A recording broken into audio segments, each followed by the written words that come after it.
Hello दोस्तों, welcome करता हूं मैं आपको आपके अपने यूट्यूब चैनल सिविल इंजीनियर एफबीएच में। तो दोस्तों, जो हमारी आज की वीडियो है इसमें हम geometric design of railway engineering के बारे में डिस्कस करेंगे। तो geometric design of railway engineering जो है हम इसी वीडियो में कंप्लीट करने की कोशिश करेंगे। इसमें हम सुपर एलिवेशन के बारे में पढ़ेंगे, कैंट डेफिशिएंसी के बारे में पढ़ेंगे, कैंट एक्सेस के बारे में पढ़ेंगे, और जो हमारे पास ज्योमेट्रिक डिज़ाइन में जो हमारे पास लेंथ ऑफ ट्रांजिशन कर्व है उसके बारे में डिस्कस करेंगे। तो पूरा इसी वीडियो में हम डिस्कस करने की कोशिश करेंगे। तो यहाँ पर आप बने रहिए, पूरी पूरी वीडियो देखिए स्टार्टिंग से एंड तक, ताकि आपको जो है जो भी ज्योमेट्रिक डिज़ाइन है इसके पूरे फार्मूले आपको याद रहें। आपको इसके पूरे जो जो भी इसमें डाटा याद रखने वाला है वो भी आप इसी वीडियो में याद रखने की कोशिश करें। तो यहाँ पर आप देख सकते हैं सुपर एलिवेशन, आपको पता ही है सुपर एलिवेशन जब हम हाईवेज में पढ़ते थे तो हम ऐसा करते थे कि यहाँ पर हमारे पास हाईवे एक सर्कुलर कर्व के थ्रू पास होता था। तो हम एलिवेशन यहाँ पर जो आउटर एज था रोड का उसको हम थोड़ा एलिवेट करते थे। तो इसी से हम सुपर एलिवेशन प्रोवाइड करते थे। लेकिन यहाँ पर क्या होता है, यहाँ पर हमारे पास रेल्स होती है। तो हमें क्या करना होता है, सेंट्रीफ्यूगल फोर्स को काउंटरएक्ट करने के लिए हम बाहर वाली रेल को थोड़ा ऊपर लगा देते हैं, ताकि हमारे पास सेंट्रीफ्यूगल फोर्स को हम काउंटरएक्ट कर सकें। तो इसी को हम सुपर एलिवेशन कहते हैं। तो सुपर एलिवेशन होता है, यहाँ पर हाइट होती है सुपर एलिवेशन, लेकिन हम वहां पर टेन थीटा लेते थे सुपर एलिवेशन, जिसे हम ई कहते थे। यहाँ पर हम इस हाइट को सुपर एलिवेशन मान के चलते हैं। तो यहाँ पर सुपर एलिवेशन की वैल्यू जो होती है वो होती है GV² upon GR, GV² upon GR। तो G जो होता है ये गेज लेंथ होता है। G होता है हमारे पास गेज लेंथ। गेज आपको पता ही है, गेज हमारे पास ब्रॉड गेज हो सकता है, मीटर गेज हो सकता है और नैरो गेज हो सकता है।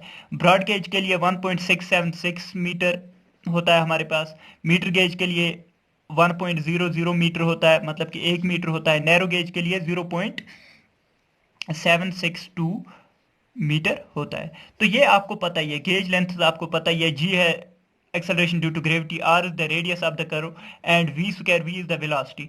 तो हमारे पास अगर हम इस फार्मूले को थोड़ा आगे लेके जाएं तो ये आता है हमारे पास GV² अपॉन 127 आर। तो इसमें हमको क्या करना होता है, हमको मीटर पर सेकंड में वेलोसिटी लेनी होती है। लेकिन हमारे पास जनरली जो स्पीड दी होती है या वेलोसिटी दी होती है वो किस में दी होती है, वो होती है किलोमीटर पर आवर। तो यहां पर हम इसमें सीधा किलोमीटर पर आवर लेके चल सकते हैं, और रेडियस जो है वो मीटर में लेना होता है, और जी भी गेज भी हमारे पास मीटर में ही लेना होता है, और सुपर एलिवेशन हमारे पास मीटर में ही आ जाती है। तो ये चीज़ आपको याद रखना है। अगर हम ये रेडियस मीटर में लेंगे, जी मीटर में लेंगे, और वेलोसिटी जो है किलोमीटर पर आवर में लेंगे, तो हमें ये फार्मूला यूज करना पड़ेगा। तो हमारे पास जो सुपर एलिवेशन है वो सीधा मीटर्स में निकल के आ जाएगी। फिर आप सेंटीमीटर में भी कन्वर्ट कर सकते हैं, और जो है मिलीमीटर में भी कन्वर्ट कर सकते हैं।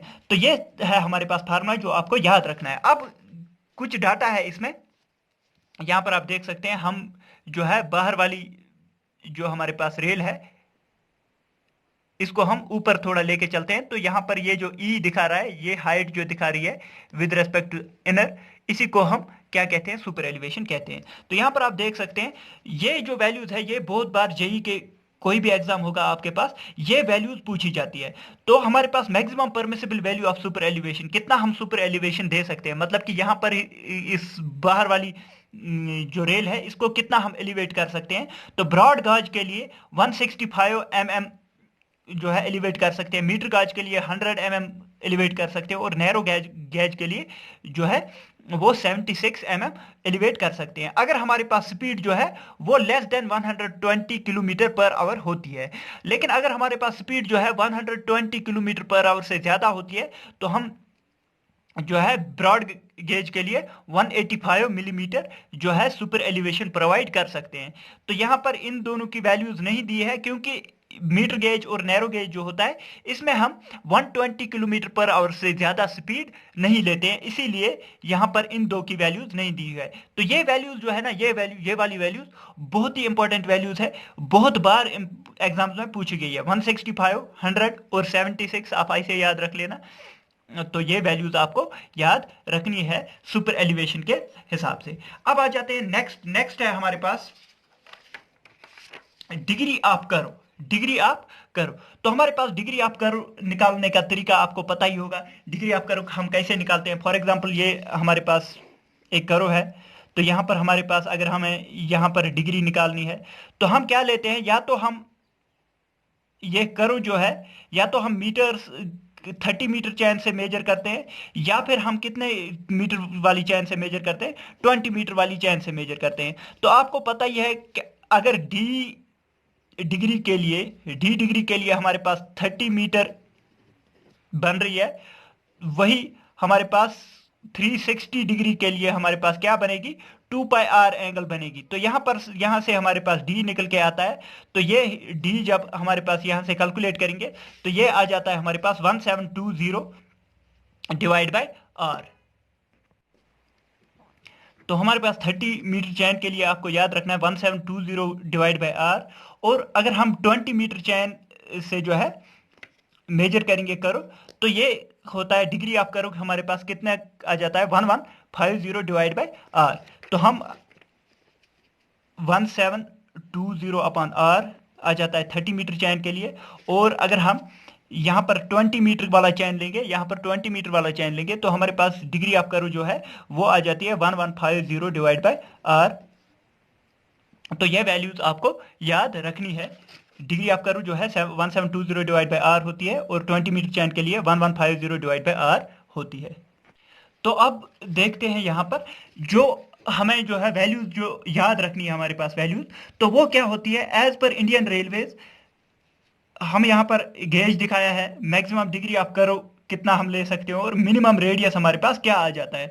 तो ये जो रेडियस और मैक्सिमम डिग्री आप करो की वैल्यूज है, ये आपको रटा मार के याद करनी है, डायरेक्टली एग्जाम्स में पूछी जाती है। तो ब्रॉड गेज के लिए हमारे पास मैक्सिमम डिग्री आप करो हम 10 ले सकते हैं, और मिनिमम रेडियस जो है वो कितना आ जाता है 175 मीटर।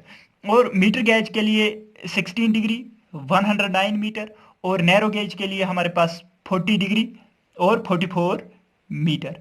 तो ब्रॉड गेज के लिए आप ऐसे याद रखिए 10, 16 और 40। मैक्सिमम डिग्री आप करो 10, 16 और 40, ये वाली वैल्यूज आपको बहुत ही इंपॉर्टेंट है, याद रखनी है। इसके बाद आ जाते हैं हमारे पास नेक्स्ट है हमारे पास वर्साइन ऑफ द कर्व। तो वर्साइन ऑफ द कर्व क्या होता है, पहले आपको ये पता होना चाहिए। तो वर्साइन ऑफ द कर्व ये फार्मूला डायरेक्टली पूछा जाता है एग्जाम्स में।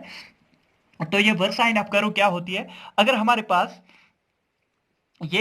एक कर्व है, और ये हमारे पास डायगोनल है, और ये हमारे पास रेडियस है यहाँ पर। तो ये जो यहाँ से यहाँ तक होती है, मतलब कि ये डायगोनल से कर्व तक जो परपेंडिकुलर डिस्टेंस होती है, इसको हम वर्साइन कहते हैं। तो वर्साइन जो होता है सी स्क्वायर अपॉन 8r के इक्वल होती है। तो सी क्या होती है, यहाँ पर सी होती है कॉर्ड की लेंथ कितनी है, आर क्या होती है, आर होती है रेडियस ऑफ कर्व क्या होती है। सी स्क्वायर बाई 8r आपको याद रखना है कि वर्साइन जब भी आपसे पूछा जाए, वर्साइन होता है सी स्क्वायर अपॉन 8r। सी क्या होती है, इस कॉर्ड की लेंथ क्या है, और आर आपको पता ही है रेडियस ऑफ द कर्व। तो ये वर्साइन ऑफ द कर्व आपको याद रखना है। तो ये कुछ वैल्यूज है जो आपको पता होनी चाहिए। इसके बाद आ जाते हैं हमारे पास नेक्स्ट। तो नेक्स्ट है हमारे पास सेफ स्पीड कंप्यूटेशन, मतलब कि सेफ स्पीड हम कैसे निकालते हैं। सेफ स्पीड कंप्यूटेशन के लिए आपको फार्मूले ही डायरेक्ट याद रखने हैं। ये मार्टिन ने डायरेक्टली फार्मूले दिए हैं कि हम सेफ स्पीड कैसे निकाल सकते हैं। तो डायरेक्टली वैल्यूज पूछी जाती है, डायरेक्टली जो है ये सेफ स्पीड के या तो न्यूमेरिकल के फॉर्म में पूछा जा सकता है, या आपको डायरेक्टली फार्मूला बेस्ड पूछा जा सकता है। तो ट्रांजिशन करो अगर हमने प्रोवाइड किया हुआ है, और स्पीड हमारी less than 100 kilometre per hour है, तो हमारे पास broad gauge and metre gauge के लिए सेफ वेलोसिटी कितनी दी है 4.35 under root r minus 67, directly formula याद रखना है। और नैरो गेज के लिए हमारे पास सेफ स्पीड होती है 3.6 under root of r minus 6.1। तो ये होती है हमारे पास सेफ स्पीड ब्रॉड गेज या मीटर गेज के लिए, और नैरो गेज के लिए 3.6 under root of r minus 6.1। तो ये होती है हमारे पास, अगर हमारे पास ट्रांजिशन कर्व प्रोवाइड की हुई है, और अगर हमारे पास स्पीड 100 किलोमीटर से कम ही है, लेकिन हमने ट्रांजिशन कर्व नहीं प्रोवाइड की है, फॉर नॉन ट्रांजिशन कर्व मतलब कि ट्रांजिशन कर्व नहीं है, तो सेफ स्पीड हम कितना लेते हैं, ये 80% इन्हीं दो फार्मूलेज का 80% अगर हम लेंगे तो उसे हम क्या कहते हैं, उसे हम कहते हैं सेफ स्पीड। अगर हम ट्रांजिशन कर्व नहीं प्रोवाइड करते हैं, मतलब कि फॉर नॉन ट्रांजिशन कर्व, मतलब कि सर्कुलर कर्व के लिए अगर हम देखेंगे तो इसी सेफ स्पीड को 80% हमें प्रोवाइड करना होता है। या तो 4.4/5, ये डिफरेंट फॉर्म्स में मैंने आपको यहाँ पर लिखाया हुआ है, तो ये सेम टू सेम एक ही है। 4/5 भी 0.8 के इक्वल ही आ जाएगा, या तो 0.8 आप ले सकते हैं या फिर 80% ऑफ द अबव केसेस ले सकते हैं। तो 80% जो है वो 0.8 के इक्वल ही होता है, और इसी को हम 4/5 के फॉर्म में लिख सकते हैं। तो ये आपको ये फार्मूले याद रखने। अगर हमें ट्रांजिशन कर्व के लिए बोला गया है तो ये फार्मूले लगाने हैं, और अगर हमें नॉन ट्रांजिशन कर्व के लिए बोला गया है तो इसी का 80% हमें लेना है। मतलब कि फार्मूले हमें यही दो याद रखने हैं। इसके बाद आ जाते हैं हमारे पास, ये किसके लिए मैं बोल रहा था, ये मैं स्पीड 100 किलोमीटर पर आवर से कम अगर होती है तो उन दो के लिए बोल रहा था। लेकिन अगर हमारे पास स्पीड जो है वो 100 किलोमीटर पर आवर से ज्यादा होती है, तो हमारे पास मार्टिनस फार्मूला जो है v is equal to 4.85 under root r के इक्वल 4.58 अंडर रूट आर के इक्वल होती है। तो सेफ स्पीड का क्या होती है, अगर हमारे पास speed greater than 100 kilometre per hour होती है तो हमारे पास 4.58 under root R. Directly formula याद रखना है, हाई स्पीड ट्रेन के लिए हमारे पास ये फार्मूला होता है। इसके बाद आ जाते हैं हमारे पास नेक्स्ट है हमारे पास इक्विलिब्रियम स्पीड क्या होती है। तो इक्विलिब्रियम स्पीड जो है, इक्विलिब्रियम स्पीड से ही हमें ग्रेडियंट वगैरह अगर हमें कैलकुलेट करने होते हैं तो वो हम इक्विलिब्रियम स्पीड के लिए ही मेजर करते हैं। तो हमारे पास इक्विलिब्रियम स्पीड क्या होता है, ये होता है अगर हमारे पास V max maximum permissible speed होती है, वी मैक्स होती है क्या, मैक्सिमम परमिसिबल स्पीड। अगर हमारे पास maximum permissible speed 50 kilometre per hour से ज्यादा होती है तो हमें इक्विलिब्रियम स्पीड यहां पर दो फार्मूले से निकालनी होती है, और इन दो फार्मूले में से जो मिनिमम वैल्यू होती है वही हमारे पास इक्विलिब्रियम स्पीड आती है। या तो होती है 3/4 मैक्सिमम वी मैक्स, मतलब कि maximum permissible speed 3/4 maximum permissible speed, और safe speed by Martin's formula, जो हमने मार्टिनस फार्मूला से पीछे हम सेफ स्पीड का फार्मूला लगाते हैं। इन दो वैल्यूज में से अगर जो भी वैल्यू मिनिमम होती है वही हमारे पास इक्विलिब्रियम स्पीड आती है। तो आई होप कि आपको चीजें समझ में आ रही होंगी। या तो हमें मार्टिनस फार्मूला से सेफ स्पीड निकालनी है, या फिर जो मैक्सिमम परमिसिबल स्पीड है इसका 3/4 निकालना है। इन दो में से जो मिनिमम वैल्यू होगी उसी को हम इक्विलिब्रियम स्पीड लेके चलेंगे। नेक्स्ट आ जाते हैं हमारे पास, अब अगर स्पीड जो है मैक्सिमम परमिसिबल स्पीड वो 50 किलोमीटर पर आवर से कम है, तो हम इक्विलिब्रियम स्पीड कैसे निकाल सकते हैं, वी मैक्स, मतलब यहां पर 3/4 वी मैक्स नहीं लेना है, वी मैक्स लेना है, और v safe speed by Martin's formula, safe speed by Martin's formula और मैक्सिमम परमिसिबल स्पीड, इन दोनों में से जो मिनिमम वैल्यू होगी वही हम इक्विलिब्रियम स्पीड लेके चलते हैं। नेक्स्ट आ जाते हैं हमारे पास वेटेड एवरेज मेथड। तो वेटेड एवरेज मेथड के बारे में भी मैंने एक बार देखा हुआ है। अगर हमारे पास N1 ट्रेन्स जो है वो V1 स्पीड से चल रही है, N2 ट्रेन्स V2 स्पीड से चल रही है, और NM ट्रेन्स VM स्पीड से चल रही है, तो हम equilibrium speed N1 V1 N2 V2 N3 V3 upon N1 plus N2 plus N3 plus NM, तो जितनी भी हमारे पास ट्रेन्स होंगी, मतलब कि N1 ट्रेन्स V1 स्पीड से चल रही है, N2 ट्रेन्स V2 स्पीड से चल रही है, तो ये आपको याद रखना है कि वेटेड एवरेज मेथड से हम ऐसे निकाल सकते हैं। तो ये चीज आपको पता होनी चाहिए। तो आई होप कि इक्विलिब्रियम स्पीड आपको समझ में आ गया होगा। अगर वेलोसिटी जो है मैक्सिमम वेलोसिटी वो greater than 50 kilometre per hour है तो 3/4 वीएम से निकाल सकते हैं सेम मार्टिन्स फार्मूला। इन दोनों में से जो मिनिमम वैल्यू होगी वही इक्विलिब्रियम स्पीड होगी, और अगर हमारे पास मैक्सिमम परमिसिबल स्पीड जो है 50 किलोमीटर पर आवर से कम है तो हम इक्विलिब्रियम स्पीड कैसे निकालते हैं, मैक्सिमम परमिसिबल स्पीड या safe speed by Martin's formula, इन दोनों में से जो मिनिमम वैल्यू होगी वही हमारे पास इक्विलिब्रियम स्पीड होगी। और वेटेड एवरेज मेथड तो मैंने आपको बता ही दिया है। इसके बाद आ जाते हैं हमारे पास ग्रेडियंट्स जो होते हैं। Gradients, different types of gradient जो है हम यहां पर लेते हैं। जैसे हमने हाईवे में भी पढ़ा था डिफरेंट टाइप्स ऑफ ग्रेडियंट्स, यहां पर भी हम डिफरेंट टाइप्स ऑफ ग्रेडियंट्स के बारे में पढ़ते हैं। लेकिन ये जो ग्रेडियंट्स होती है ये अलोंग द लेंथ होती है, मतलब कि हमारे पास ट्रेन जो है वो इस डायरेक्शन में जा रही है, तो इस डायरेक्शन में जो हमारे पास यहाँ पर ग्रेडियंट होता है, ज्यादा हम बड़ा ग्रेडियंट नहीं प्रोवाइड करते हैं, अलोंग द लेंथ जो हम ग्रेडियंट प्रोवाइड करते हैं इसी को हम कहते हैं, इसी को हम कहते हैं ग्रेडियंट, इसी को हम ग्रेडियंट कहते हैं। तो ये होता है हमारे पास ग्रेडियंट। अब आ जाते हैं हमारे पास कि ग्रेडियंट के डिफरेंट टाइप्स क्या होते हैं। Rise and fall in the longitudinal direction, मतलब कि जिस डायरेक्शन में ट्रेन जा रही है उस डायरेक्शन में अगर हम हमारे पास राइज एंड फॉल हो रहा है, मतलब कि आगे थोड़ा ट्रेन ऊपर जा रही है, थोड़ा ट्रेन नीचे आ रही है, तो उसको हम राइज एंड फॉल, उसी को हम ग्रेडियंट कहते हैं। तो इसके बाद आ जाते हैं हमारे पास डिफरेंट टाइप्स ऑफ ग्रेडियंट्स जो हम प्रोवाइड करते हैं। एक होता है हमारे पास रूलिंग ग्रेडियंट। रूलिंग ग्रेडियंट क्या होता है? It is defined as the maximum gradient to which track may be laid in the particular section. यह होता है मैक्सिमम डिजाइन ग्रेडियंट जिस पे हम किसी भी ट्रैक को ले कर सकते हैं। मैक्सिमम डिजाइन ग्रेडियंट मतलब कि डिजाइनर जो है वो बोलेगा कि इतना ग्रेडियंट हम प्रोवाइड कर सकते हैं। तो it depends upon the load of the train, मतलब कि ट्रेन का लोड कितना है इस पे डिपेंड करता है। Additional power of the locomotive, मतलब कि लोकोमोटिव का एडिशनल पावर कितना है। तो ये जो वैल्यूज जो है आपको याद रखनी है। प्लेन्स के केस में हम रूलिंग ग्रेडियंट 1/150 टू 1/200 लेते हैं, और हिली ट्रैक्स के लिए हम 1/100 टू 1/150 अडॉप्ट करते हैं रूलिंग ग्रेडियंट, 150 टू 200 और 100 टू 150 हिली ट्रैक्स के लिए। तो यह चीज आपको याद रखनी है। इसके बाद आ जाते हैं हमारे पास नेक्स्ट जो है इंपॉर्टेंट, डायरेक्टली डेफिनेशन के बेस में पूछा जाता है कि पुशर ग्रेडियंट क्या होता है। तो पुशर ग्रेडियंट क्या होता है? Pusher gradient is the gradient where the extra engine is required to push the train. मतलब क्या है हमारे पास, अगर हमारे पास ट्रेन जा रही है, यहां पर ट्रेन यहां से यहां जा रही है, लेकिन हमारा ग्रेडियंट जो है, ये ग्रेडियंट जो है बहुत ज्यादा प्रोवाइड किया हुआ है। तो हमारे पास जो ट्रेन होती है यहां पर आपको पता ही है, इस आगे भी आगे एक इंजन लगा होता है, तो वही ट्रेन को जो है पुल कर रही होती है। लेकिन हमें क्या करना होता है, अगर हमारे पास ग्रेडियंट बहुत ज्यादा है, बहुत ज्यादा ग्रेडियंट है, तो हमें पीछे भी एक इंजन प्रोवाइड करना पड़ेगा, एक इंजन प्रोवाइड करना पड़ेगा, ताकि हम जो है इसको पीछे से भी पुश करेंगे, और ये तो पुल कर ही रहा है, तो ताकि हम इस ग्रेडियंट में आराम से ऊपर जा सकें।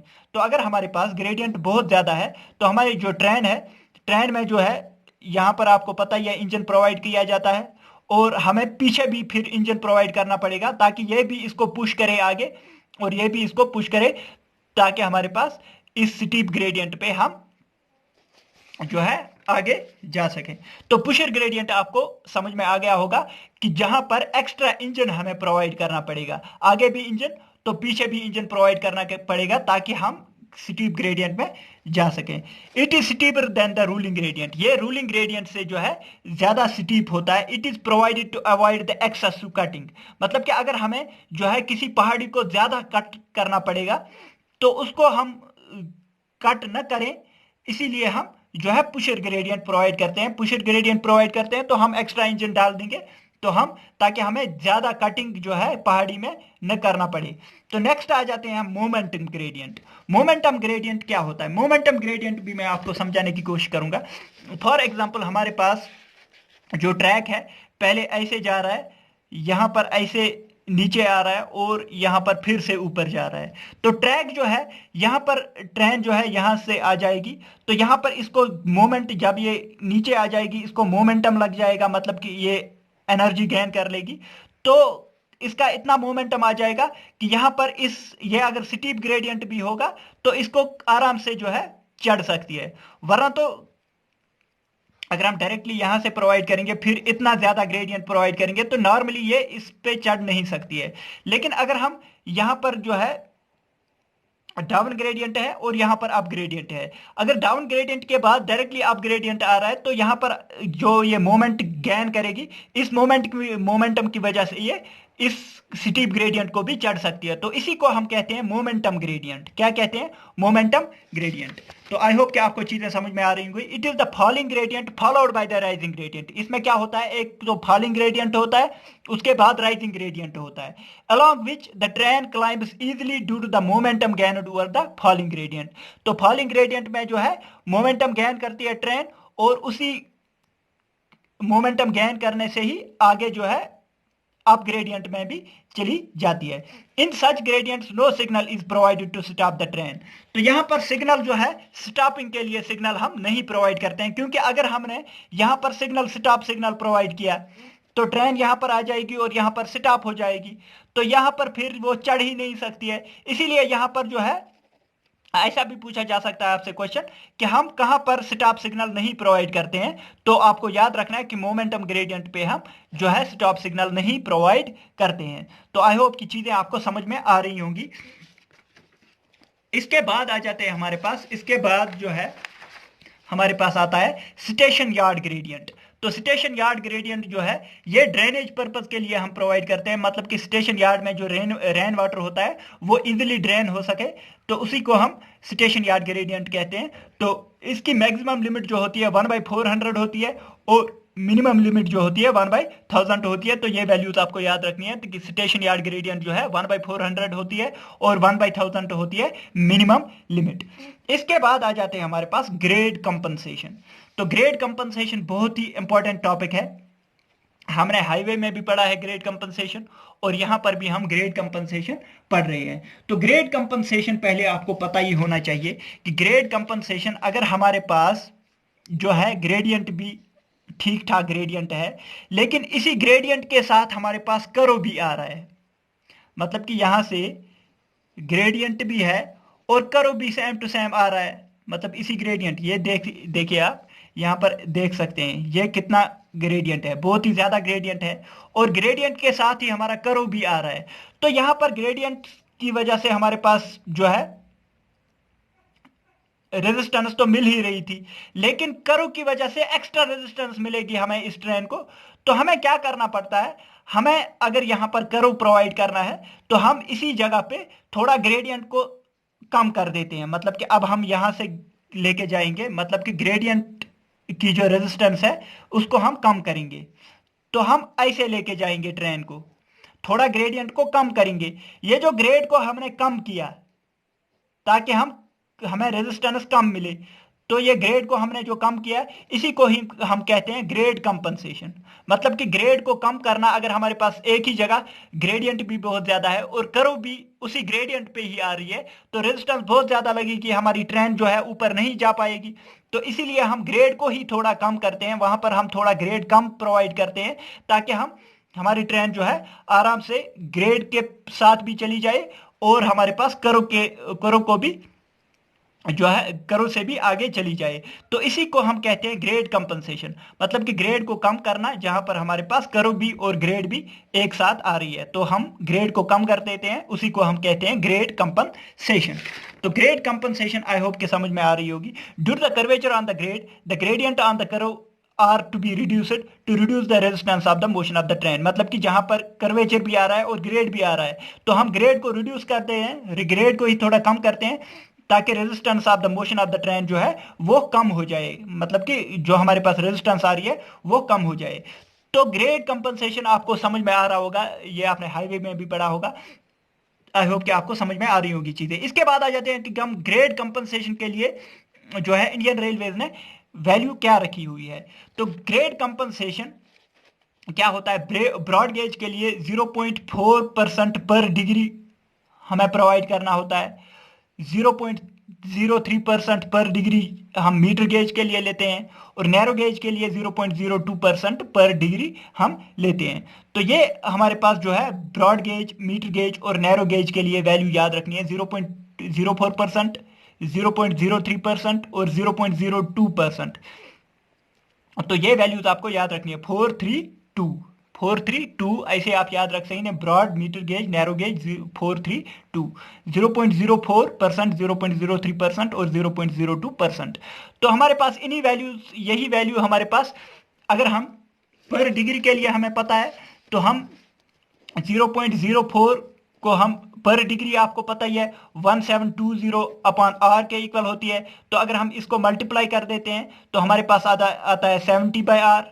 ऐसे ही यहां पर भी 20/r लेके चलेंगे तो ये 52.5% आ जाता है और ये आता है 35/r%। तो ये वैल्यूज भी आपको याद रखनी है, या फिर अगर आपको को डिग्री आप करो याद ही है, 1720 डिवाइड बाय आर के इक्वल, तो इसी को मल्टीप्लाई करके हम निकाल सकते हैं। तो ये है ब्रॉड गेज के लिए कितना हम ग्रेड कंपनसेशन प्रोवाइड करते हैं, मीटर गेज के लिए कितना प्रोवाइड करते हैं, और नैरो गेज के लिए कितना प्रोवाइड करते हैं। तो इसके बाद आ जाते हैं हमारे पास कंपनसेटेड ग्रेड क्या होता है, मतलब कि कितना हमने ग्रेड कंपनसेट किया है।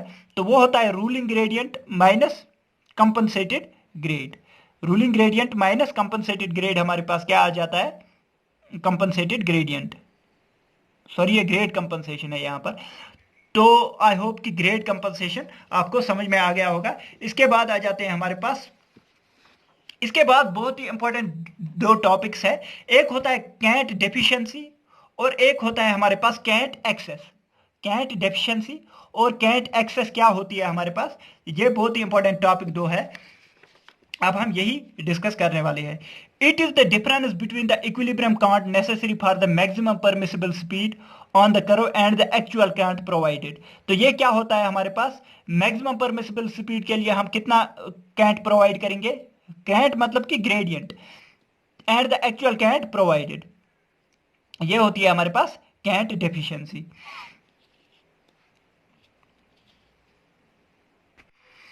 तो कांट डेफिशिएंसी क्या होता है, it is the difference between the equilibrium can't necessary for the maximum permissible speed of the curve and the actual can't provided. मतलब क्या होता है हमारे पास, ये जो कैंट होता है, कैंट मतलब कि सुपर एलिवेशन, सेम ही चीज होती है कैंट और सुपर एलिवेशन।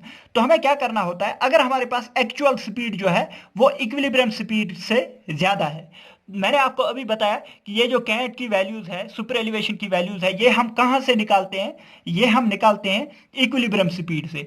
तो ये फॉर एग्जाम्पल मैंने, अगर हमारे पास इक्विलिब्रियम स्पीड हो रही है, अगर हमारे पास इक्विलिब्रियम स्पीड है तो इसके लिए मैंने कैंट ये प्रोवाइड किया है। लेकिन अगर हमारे पास स्पीड जो है इक्विलिब्रियम स्पीड से ज्यादा हो रही है, तो हमें उसके लिए कैंट जो है मतलब कि सुपर एलिवेशन वो थोड़ा ज्यादा प्रोवाइड करना पड़ेगा। आई होप की चीजें आपको समझ में आ रही होंगी। ये था हमारे पास इक्विलिब्रियम स्पीड के लिए हमने ये कैंट प्रोवाइड किया था। लेकिन अगर हमारे पास स्पीड अब ज्यादा है तो उसके लिए हमें ज्यादा कैंट प्रोवाइड करना पड़ेगा, ज्यादा सुपर एलिवेशन प्रोवाइड करना पड़ेगा। मतलब कि ये ई एक्चुअल, एक्चुअल के लिए हमें यह कैंट प्रोवाइड करना पड़ेगा। तो हमें जो है यहां पर कैंट जो है वो कम प्रोवाइड किया है, इसी को हम कहते हैं, मतलब कि इतना कैंट जो है हमें हमने कम प्रोवाइड किया है। इस वाले कैंट को हम क्या कहेंगे, ये हमने कम प्रोवाइड किया है, इसी को इसीलिए इसको कहते हैं कैंट डेफिशिएंसी। मतलब कि ई रिक्वायर्ड जो है, जो रिक्वायर्ड है वो ज्यादा है ई प्रोवाइडेड से। मतलब कि ई प्रोवाइडेड जो हमारा है वो कम है ई रिक्वायर्ड से, इसीलिए हमारे पास ये डिफरेंस आ जाएगा, इसको हम डेफिशिएंसी कहेंगे। मतलब कि इतना हमने कम प्रोवाइड किया हुआ है, तो इसी को कहते हैं कैंट डेफिशिएंसी। मतलब कि अगर हमारे पास एक्चुअल स्पीड ज्यादा है इक्विलिब्रियम स्पीड से, तो वहां पर हमारे पास एक्चुअल कैंट जो है वो हमें ज्यादा प्रोवाइड करना पड़ेगा इक्विलिब्रियम कैंट से। तो इसीलिए कैंट डेफिशिएंसी क्या होती है, ये होती है रिक्वायर्ड, रिक्वायर्ड क्या है, मतलब कि हमें कितना प्रोवाइड करना है, माइनस ई प्रोवाइडेड, मतलब कितना हमने प्रोवाइड किया हुआ है। तो ये होती है cant deficiency. If the cant deficiency is more extra pressure on the outer rail, तो हमारे पास अगर कैंट डेफिशिएंसी ज्यादा होती है तो आउटर रेल पे जो है प्रेशर ज्यादा आता है। Lateral forces on the outer rail, outer rail पे फोर्सेस, लेटरल फोर्सेस जो है वो भी ज्यादा आती हैं। Higher cant deficiency gives more discomfort to the passengers, मतलब कि अगर हमारे पास कैंट डेफिशिएंसी ज्यादा है तो उसकी वजह से डिस्कम्फर्ट भी आ जाता है। अब एलोवेबल कैंट डेफिशिएंसी आपको याद रखनी है, ये वैल्यूज आपको याद रखनी है। कैंट डेफिशिएंसी के एलोवेबल वैल्यूज कितनी है, मतलब कि कितना हम कम कैंट अगर प्रोवाइड करेंगे तो वो चलेगा। तो वो होती है 75 mm ब्रॉड गेज के लिए, मीटर गेज के लिए 50 mm और नैरो गेज के लिए 40 mm प्रोवाइड कैंट डेफिशिएंसी हम एलो कर सकते हैं। तो ये है कैंट डेफिशिएंसी के वैल्यूज। तो नेक्स्ट टॉपिक है हमारे पास कैंट एक्सेस। तो कैंट एक्सेस क्या होता है, it occurs when the train travels around a curve at A speed less than the equilibrium speed. अब अगर हमारे पास इक्विलिब्रियम स्पीड के लिए ये हमने कैंट प्रोवाइड किया हुआ है, तो इसको हम कहेंगे ई प्रोवाइडेड, मतलब कि हमने कितना प्रोवाइड किया हुआ है। अब अगर हमारे पास स्पीड जो है वो ट्रेन की कम है, अब अगर हमारे पास स्पीड जो है ट्रेन की कम है, तो उसके लिए हमें कम सुपर एलिवेशन प्रोवाइड करना पड़ेगा। मतलब कि हमें इतना ही सुपर एलिवेशन उसके लिए प्रोवाइड करना पड़ेगा, क्योंकि सुपर एलिवेशन की का फार्मूला जो होता है, सुपर एलिवेशन का फार्मूला ही हमारे पास E is equal to g we square upon ji are के इक्वल होता है। तो यहां पर जो हमारे पास कैट की वैल्यू होती है या सुपर एलिवेशन की वैल्यू होती है, वो होती है G we square upon ji are के इक्वल। मतलब कि जितना ज्यादा वेलोसिटी होगा उतना ज्यादा हमें कैट ज्यादा प्रोवाइड करना पड़ेगा, जितनी वेलोसिटी कम होगी उतना हमें कैट प्रोवाइड करना पड़ेगा कम। अब हम अगर हमारे पास जो है एक्चुअल वेलोसिटी कम है इक्विलिब्रियम वेलोसिटी से, तो इक्विलिब्रियम वेलोसिटी के लिए हम v प्रोवाइड किया है इतना, लेकिन हमारे पास स्पीड कम है तो हमें जो है रिक्वायर्ड इतना ही है, v रिक्वायर्ड जो है वो यहां से यहां तक ही है।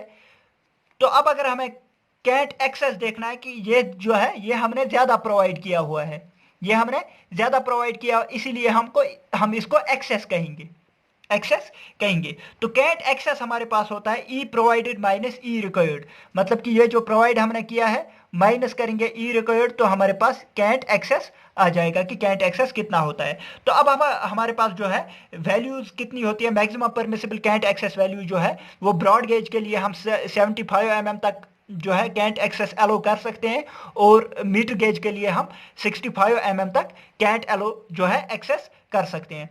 तो ये वैल्यूज आपको याद रखनी है, और कैट एक्सेस जो है आपको याद रखना है कि कैट एक्सेस वहां पर हमें प्रोवाइड करना होता है जब हमारे पास स्पीड जो है इक्विलिब्रियम स्पीड से कम होती है, और कैट डेफिशिएंसी कहां पर होती है, जहां पर इक्विलिब्रियम स्पीड जो है कम होती है as compare to actual speed. Actual speed अगर ज्यादा है तो वहां पर क्या आता है, हमारे पास कैट डेफिशिएंसी आती है, और एक्चुअल स्पीड जो है वो अगर कम है तो वहां पर कैट एक्सेस आ जाता है। तो आई होप कि आपको चीजें समझ में आ रही होंगी। इसके बाद आ जाते हैं हमारे पास नेगेटिव सुपर एलिवेशन क्या होता है। तो नेगेटिव सुपर एलिवेशन क्या होता है, ये हम वहां पर प्रोवाइड करते हैं।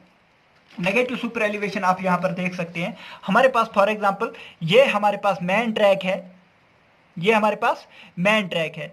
तो मैन ट्रैक को यहां पर अगर करो है, मैन ट्रैक से करो जा रही है, लेकिन करो पे ही अगर हमें यहां पर एक ब्रांच ट्रैक भी निकालना है, अगर हमें करो पर ही ब्रांच ट्रैक भी हमें निकालना है, तो उस वक्त हमें नेगेटिव सुपर एलिवेशन प्रोवाइड करने की जरूरत पड़ती है। तो नेगेटिव सुपर एलिवेशन कहां पर प्रोवाइड करेंगे, अगर करो पर ही हमारे पास ब्रांच ट्रैक और मैन ट्रैक हमारे पास, मतलब कि हमारे पास दो ट्रैक्स जो है एक जगह पर जुड़ रहे हैं जहां पर हमारे पास कर्व भी है, तो इसी वक्त हमें जो है नेगेटिव सुपर एलिवेशन प्रोवाइड करनी पड़ती है। अब आप देखो बोलोगे कि कैसे हम प्रोवाइड करेंगे, तो यहां पर ये अगर मेन ट्रैक के लिए हम यहां पर देखेंगे तो यहां पर सेंटर आ जाएगा कुछ इसका। तो हमें क्या करना होता है, जहां पर भी कर्व होता है तो हम आउटर रेल को जो है ऊपर लेके जाते हैं। तो हमें ये जो यहां पर मैं दिखा रहा हूं मैन ट्रैक के लिए, ये मैन ट्रैक है, ये ब्रांच ट्रैक है। तो मैन ट्रैक के लिए हमें क्या करना पड़ेगा, हमें इसको एलिवेट करना पड़ेगा, इस वाले को एलिवेट करना पड़ेगा। अब देखिए अगर हम ब्रांच ट्रैक के लिए देखेंगे, ब्रांच ट्रैक के लिए देखेंगे तो यहां पर जो है इसका आउटर ये आ जाएगा, इसका आउटर ये आ जाएगा। तो यहां पर हमें क्या करना पड़ेगा, तो इसका ये आउटर जो है ये एलिवेट करना पड़ेगा। लेकिन मेन ट्रैक के लिए हमने इसको अपनी जगह पर रखा था, और यहां पर हम इसी को एलिवेट कर रहे हैं, और यहां पर इस साइड के लिए देख सकते हैं इसको हमें अपने ही जगह पर रखना है और इसको एलिवेट करना है। तो यहां पर आप देख सकते हैं यहां से इसको एलिवेट करना पड़ेगा और यहां से इसको एलिवेट करना पड़ेगा, लेकिन ये जो है ये वाला और ये वाला अपनी जगह पर रखना पड़ेगा। तो इससे यहां पर कंफ्यूजन हो जाता है कि हम किसको आगे लेके जाएं, किसको उठाएंगे और किसको नीचे ही रखेंगे। तो यहां पर आप देख सकते हैं यहां पर कंफ्यूजन हो जाएगा। यहां पर आप देख सकते हैं इसको हमें मैन ट्रैक के हिसाब से नीचे ही रखना है, लेकिन ब्रांच ट्रैक के हिसाब से इसी को यहां पर ऊपर लेके जाना है। तो यहां पर आप देख सकते हैं ये कंफ्यूजन हो जाता है। अब हम क्या करते हैं, हम मैन ट्रैक के लिए हम सुपर एलिवेशन ठीक ठाक प्रोवाइड करते हैं, लेकिन हम ब्रांच ट्रैक के लिए हम क्या करते हैं, ब्रांच ट्रैक के लिए इसको हम थोड़ा नीचे ही रखते हैं, इसको नीचे रखते हैं और इसको ही थोड़ा एलिवेट करते हैं, इसको ही थोड़ा एलिवेट करते हैं। तो ब्रांच ट्रैक के लिए हम नेगेटिव सुपर एलिवेशन प्रोवाइड करते हैं। मतलब कि अगर नेचुरली देखें तो हमें इसको एलिवेट करना था और इसको नीचे रखना था, लेकिन हम यहाँ पर क्या करते हैं, ब्रांच ट्रैक के लिए हम इसी को अपनी जगह एलिवेट थोड़ा करते हैं और इसको जो है थोड़ा नीचे रखते हैं। तो यहाँ पर इसी को बाहर वाले को हमने एलिवेट किया एज कंपेयर टू अंदर वाले को। तो यहाँ पर ही नेगेटिव सुपर एलिवेशन हम प्रोवाइड करते हैं। मतलब कि हमने वैसे तो बाहर वाले को एलिवेट करना था, लेकिन हमने अंदर वाले को एलिवेट किया हुआ है, तो इसी को हम नेगेटिव सुपर एलिवेशन कहते हैं। तो आई होप कि चीज़ें आपको समझ में आ रही होंगी। हम ज़्यादातर ये जो नेगेटिव सुपर एलिवेशन जो है वो हम ब्रांच लाइन पे लगाते हैं। तो ब्रांच लाइन पे हम नेगेटिव सुपर एलिवेशन प्रोवाइड करते हैं। तो speed of the both tracks must be restricted. तो यहाँ पर हमें स्पीड को लेकिन बहुत ज़्यादा रिस्ट्रिक्ट करना पड़ेगा, क्योंकि हम नेगेटिव सुपर एलिवेशन प्रोवाइड करते हैं किसमें, ब्रांच लाइन में। तो स्पेशली जो है ब्रांच लाइन की स्पीड को हमें बहुत ज़्यादा रिस्ट्रिक्ट करना पड़ेगा, क्योंकि वहाँ पर हमने नेगेटिव सुपर एलिवेशन प्रोवाइड किया हुआ है। तो सुपर एलिवेशन अगर हम नेगेटिव प्रोवाइड करेंगे तो वहाँ पर जो है ओवर टर्निंग के बहुत ज़्यादा खतरे होते हैं, और ब्रांच ट्रैक के लिए इसीलिए हमें बहुत ज़्यादा स्पीड को रिस्ट्रिक्ट करना पड़ेगा। तो यहाँ पर आपको एक फार्मूला में भी मैं आपको बताऊंगा कि अगर आपको निकालना है इस नेगेटिव सुपर एलिवेशन के लिए, आपको कुछ न्यूमेरिकल पूछा जाए तो नेगेटिव सुपर एलिवेशन क्या होता है, -E प्लस कैट जो है वो अलोएबल कैट डेफिशिएंसी हमारे पास क्या होती है, वो 75 mm होती है। तो नेट कैट जो है GV²/R के इक्वल होती है। तो ये फार्मूला आप लगा सकते हैं अगर आपको कोई न्यूमेरिकल इसमें से पूछा जाए नेगेटिव सुपर एलिवेशन में। आई होप कि नेगेटिव सुपर एलिवेशन आपको समझ में आ गई होगी कि नेगेटिव सुपर एलिवेशन हम क्यों प्रोवाइड करते हैं। तो इसके बाद आ जाते हैं हमारे पास लास्ट टॉपिक है हमारे पास ट्रांजिशन कर्व। ट्रांजिशन कर्व क्या होता है हमारे पास, ट्रांजिशन कर्व हर एक को पता ही होना चाहिए कि ट्रांजिशन कर्व क्या होती है। जब भी हमें जो है एक ट्रैक को मोड़ना होता है तो हम यहाँ पर सर्कुलर कर्व प्रोवाइड करते हैं, या फिर जो भी कर्व आप प्रोवाइड करना चाहेंगे। तो यहाँ पर हम ट्रांजिशन कर्व प्रोवाइड करते हैं। मतलब कि यहाँ पर आप देख सकते हैं यहाँ से यहाँ तक ये जो प्रोवाइड करते हैं हम, वो ट्रांजिशन कर्व प्रोवाइड करते हैं, ताकि हम स्ट्रेट पाथ को आराम से जो है सर्कुलर कर्व में कन्वर्ट कर सकें। तो यहाँ से यहाँ तक ये जो मैंने दिखाया हुआ है, इसको हम क्या कहते हैं, ट्रांजिशन कर्व। Transition curve. तो यहाँ पर भी हमें इसको फिर स्ट्रेट लेके जाना पड़ेगा। तो यहाँ से यहाँ तक भी हम जो है ट्रांजिशन कर्व प्रोवाइड करते हैं। तो ये चीज़ आपको याद रखनी है कि हम जब स्ट्रेट पाथ को एक कर्व्ड पाथ में कन्वर्ट करते हैं तो हम बीच में एक ट्रांजिशन कर्व प्रोवाइड करते हैं, ताकि हम इजीली इसको जो है स्ट्रेट से कर्व्ड पाथ में ट्रांसफर कर सकें। तो इसी को कहते हैं हमारे पास ट्रांजिशन कर्व।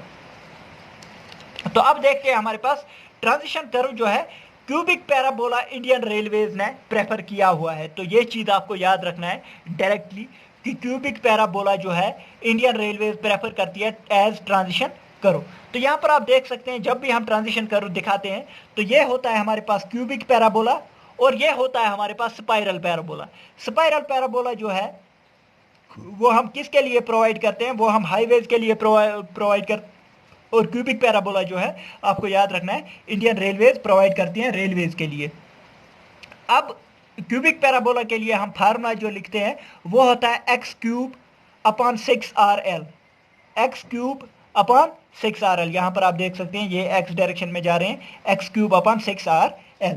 तो इसके बाद आ जाते हैं हमारे पास नेक्स्ट है हमारे पास स्पाइरल एंगल क्या होता है। तो स्पाइरल एंगल क्या होता है, अगर हम यहाँ पर एक टेंजेंशियल ड्रा करेंगे तो इसको हम फाई कहते हैं, मतलब कि स्पाइरल एंगल कहते हैं। तो ये tan फाई से भी लिख सकते हैं या फिर dy/dx से लिख सकते हैं। तो हमारे पास y की वैल्यू क्या थी, x³/6RL, और ये था हमारे पास क्यूबिक पैराबोला के लिए इक्वेशन। लेकिन हमारे पास स्पाइरल एंगल हमें फाई अगर निकालना है तो वो किसके इक्वल होता है, वो होता है tan फाई dy/dx के इक्वल। अगर हम विद रेस्पेक्ट टू x इसका डेरिवेटिव करेंगे तो ये किसके इक्वल आ जाएगा, 3x²/6RL। 3x²/6RL ये आ जाएगा, 3 1s 3 2s, तो x² 2RL के इक्वल आ जाएगा tan थीटा, मतलब कि tan थीटा हमारा आ जाएगा x² / 2RL, मतलब कि अगर हमें फाई निकालना है वो आ जाएगा tan इनवर्स x² / 2RL।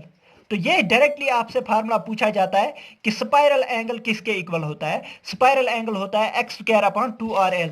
तो यहां पर आप देख सकते हैं स्पाइरल एंगल फाई जो होता है वो आ जाता है हमारे पास tan इनवर्स x² / 2RL। इसके बाद आ जाते हैं हमारे पास डिफ्लेक्शन एंगल। तो डिफ्लेक्शन एंगल देख सकते हैं, अगर हम ओरिजिन के साथ यहां पर एक टेंजेंट ड्रा करेंगे तो ये जो अल्फा हमारे पास दिख रहा है तो इसको हम डिफ्लेक्शन एंगल कहते हैं। तो डिफ्लेक्शन एंगल किसके इक्वल होता है, ये होता है y/x के इक्वल। डिफ्लेक्शन एंगल हमारे पास y/x के इक्वल होता है, मतलब कि अल्फा tan अल्फा जो है हमारे पास आ जाएगा y/x, tan अल्फा आ जाएगा y/x।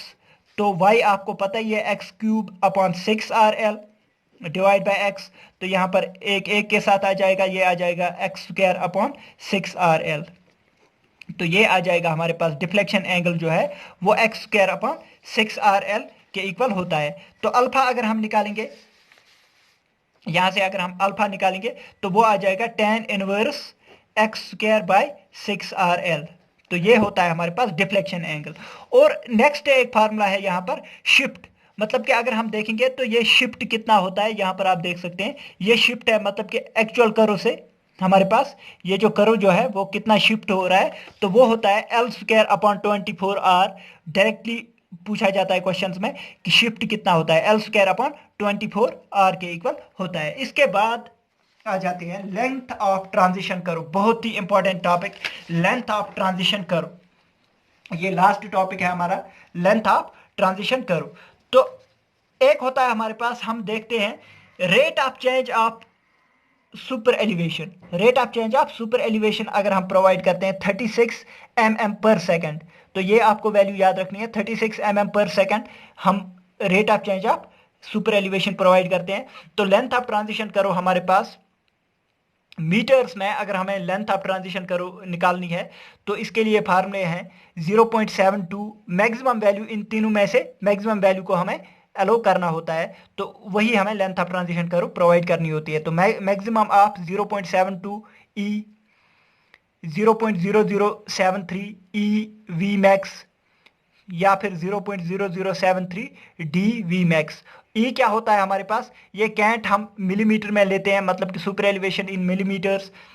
डी क्या होता है, ये डी होता है हमारे पास कैंट डेफिशिएंसी, ये भी मिलीमीटर्स में हम लेते हैं। और वी मैक्स जो है मैक्सिमम वेलोसिटी इन km/h में लेते हैं। तो हमारे पास लेंथ ऑफ ट्रांजिशन कर्व जो है वो मीटर्स में निकल के आ जाती है। तो यहाँ पर वी जो है वो हमें किस में लेना होता है, km/h में लेना होता है, और ई और डी जो है वो किस में लेना होता है, मिलीमीटर्स में लेना होता है। इसके बाद आ जाते हैं हमारे पास railway board formula. Railway board formula length of transition curve के लिए 4.4 √r के इक्वल है। तो यहाँ पर लेंथ जो है मीटर्स में आ जाएगी अगर हम रेडियस को मीटर्स में लेंगे। इसके बाद आ जाते हैं rate of change of radial acceleration. हमारे पास rate of change of radial acceleration जो है हमने हाईवे में भी यूज किया था v³ / cr, लेकिन वहां पर c की वैल्यू कुछ और थी, यहाँ पर 0.3048 मीटर/s³ जो है हम rate of change of radial acceleration मान के चलते हैं। तो अगर हम इसको डायरेक्टली कन्वर्ट करके लिखें तो 3.28 v³ / r के इक्वल हमारे पास लेंथ ऑफ ट्रांजिशन कर्व निकल के आती है।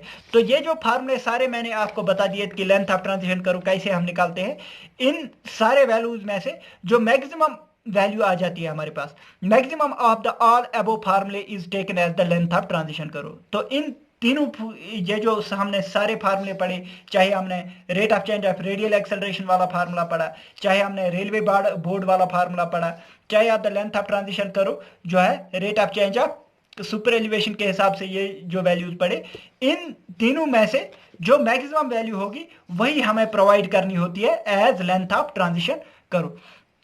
तो दोस्तों ये हमने कंप्लीट किया हुआ है जो भी रेलवे इंजीनियरिंग का हमारे पास सुपर एलिवेशन वगैरह थी, जो भी हमारे पास वैल्यूज थी वो आपको समझ में आ गई होंगी। तो दोस्तों अगर आपको वीडियो पसंद आई, वीडियो को लाइक कीजिए, शेयर कीजिए अपने दोस्तों के साथ और सब्सक्राइब कीजिए हमारे चैनल सिविल इंजीनियर FBH को। थैंक यू दोस्तों, thank you for watching the video.